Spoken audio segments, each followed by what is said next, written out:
Let's say that you were a diabolical villain and you wanted to increase crime in America. How would you go about doing it? Well, first, you would relax laws, like Democrats did in San Francisco, so it's no longer a felony to steal things that cost less than $950. And if you did that, crimes like this would happen all the time. This is a video from a San Francisco Walgreens just last week. If you wanted to really up crime levels, you would let people do meth in public and pitch a tent on the boardwalk in places like Venice Beach, California.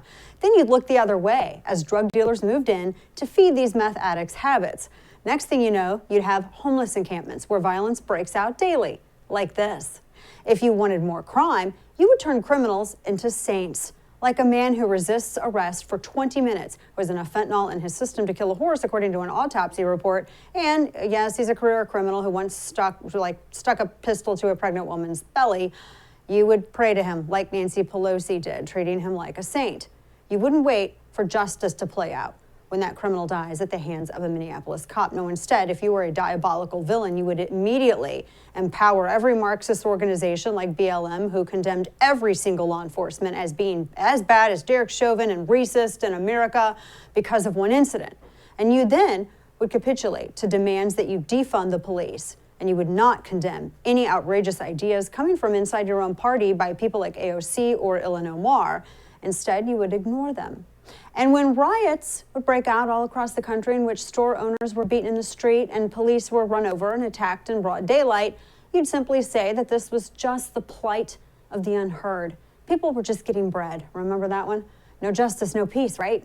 And if you really wanted to juice up the crime numbers, when you notice that these so-called protesters seem to care less about George Floyd and any actual real injustice and more about looting Nikes and stereos because you're a diabolical villain, you would then call this looting reparations, and you would talk about how it really doesn't matter when people burn down and loot businesses because, after all, those businesses are insured, and most of them are minority owned in the areas in which they were burned down. And if you weren't happy yet with how much crime that you had produced so far, you could always look the other way, as groups like Antifa rioted nightly for over a year straight in Democrat-run Portland, attempting to burn down businesses and federal courthouses, literally executing one person in the street in cold blood. In city after city, you would simply let criminals know that there would be almost no penalty, if any at all, for doing all of the above. In 2019, and here's something else. I told you we were going to talk about this in a minute. The Washington Post published data detailing the cities in America with the most violent crime rates. And the cities with the overall highest crime rates were New York, Los Angeles, Chicago, Houston, Philadelphia, Memphis, Detroit, Dallas, Phoenix, Baltimore, San Antonio, Las Vegas, Milwaukee, Nashville, Charlotte, Albuquerque, Jacksonville, Florida, St. Louis, San Francisco, and Cleveland. What do all of these cities have in common? Democrat mayors and city councils, with the exception of San Antonio and Las Vegas, which elected independent mayors, and Jacksonville, which elected a Republican mayor. Each of those cities listed are run by Democrats. Now, the most violent cities in America, and this is, again, Washington Post, per 10,000 residents: Memphis, St. Louis, Detroit, Baltimore, Springfield, Missouri, Little Rock, Stockton, California, Cleveland, San Bernardino, Oakland, New Orleans, Albuquerque, South Bend, Indiana, Milwaukee, Rockford, Illinois, Lansing, North Las Vegas, Wichita, Chattanooga, and Houston. All, with the exception of Springfield, Missouri, all of them have a Democrat mayor. And not just Democrat mayors, but gun control mayors with city councils to match. These are also the cities with some of the lowest prosecution rates for felony crimes committed with illegally possessed firearms. For example, in December of 2013, Chicago media reported how thousands of felony gun cases were dismissed in Cook County criminal courts. In April of 2021, according to CWB Chicago, a felon rearrested for the murder of a rival gang member. Well, he was arrested and was able to commit this murder because he had been allowed to walk for just a $200 bond on a felony gun charge that usually sees an exponentially higher penalty. And by exponentially higher, I mean you're looking at 5 figures and at least a minimum of 10 years in jail. These are not exceptions to the rule. They are the rule. Criminals thrive on the indulgence of the court's coddling as justice is denied to their victims. This routinely happens in these cities on this list. Democrats don't address this in Biden's gun control plan. In fact, this gun control plan isn't even serious about reducing crime at all whatsoever. The gun control plan doesn't include anything about, I don't know, something like recreating Project Exile, which was under former AG, under former President Trump, Jeff Sessions. This was about holding these repeat offenders to minimum mandatory in federal courts, going after those felony charges for illegal possession of firearms, often carried in commission of other felonious activity. No, there's nothing in there about that. Nothing in there about increasing prosecution rates. Nothing in there even about going after fraudulently filled out 4473s, which, by the way, Joe Biden had told a bunch of people, including reporters, on a conference call about 7 years ago that, quote, the government just doesn't have time to go and prosecute everyone who lies on a 4473, end quote. Google it. No, they're not interested in any of that. They're not interested in improving police morale or even providing discretionary training or de-escalation training for police or any kind of anything that is going to help improve the relationship between minority communities and police, or just communities in general and police. Nothing in there at all whatsoever. Nothing in there that actually accomplishes anything that they say they want to accomplish. And that's why this is a scam. Oh, but they do want to refund the police, which is amazing to me. No, this is all about your rights.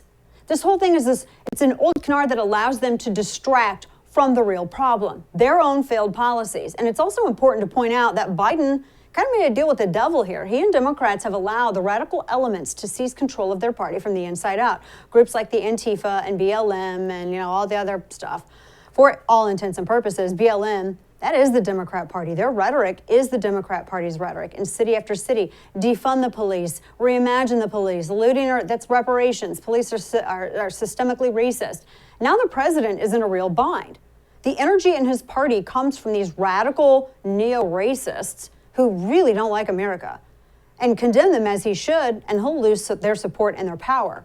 But he's got to put some distance between everything that they've done this past summer and now, because I can only imagine those internal polls are, whoo boy.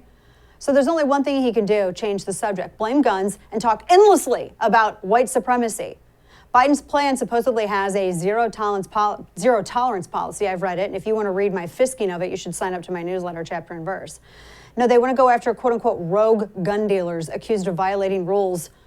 Sidebar. Does that go for the Fast and Furious gun dealers that they forced under ATF and the previous gun walking operation, Fast and Furious, under Obama-Biden during the first term, when they actually ended up finding out that all of these firearms that they were forcing these gun sellers to sell to cartels ended up being used in crimes, killing Mexican nationals, killing border agents. In fact, El Chapo himself had a 50 cal from Fast and Furious in his possession at the time of arrest. True story.